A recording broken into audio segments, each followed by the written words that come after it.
Takže zdravím všetkých, dnes vám ukážem, ako získať 40 € od Tatra banky zadarmo.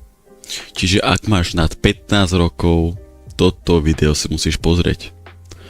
Takže v linku v bio na mojom účte tuto na YouTube máš tento link, na ktorý keď klikneš, tak ťa to dá na túto stránku. A tu si proste len vyplníš svoj e-mail, telefónne číslo a klikneš na odoslať. Mal by ti prísť kód na telefónne číslo, ktorý využiješ pri registrácii v aplikácii Tatra banka.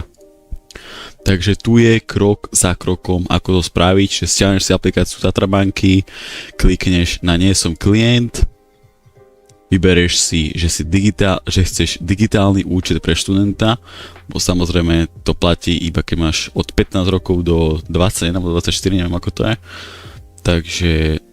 Takže môže využiť túto šancu, kým je ešte čas. A tak, čiže vybereš si digitálny účet pre študenta. Čiže tu zadaš kód, ktorý si dostal v SMS-ke, potom si naskenuješ svoj občiansky, samozrejme všetko bude online, hej, všetko v pohode, je to overená banka, všetko fičí, jak má byť, nasnímaš svoju tvár, čiže aby vedeli, že to ty, že tak, potom vyplníš voľakých posledných pár otázok, čo sa tam budú pýtať, čiže voľaký typ príjmu, krajina narodenia, hej, to tam vyplníš raz, dva, hej, samozrejme účet si môžeš kedykoľvek zrušiť, takže nemusíš sa obávať, že napríklad máš VUBčku alebo dačo, že teraz nemôžeš mať dve banky, môžeš mať úplne na pohodu a keď si ešte študent, tak neplatíš nič, ale samozrejme potom si môžeš zrušiť ten účet úplne na pohodu, čiže máš vlastne aj tak tých 40 € zadarmo úplne a účet máš vlastne hotový a do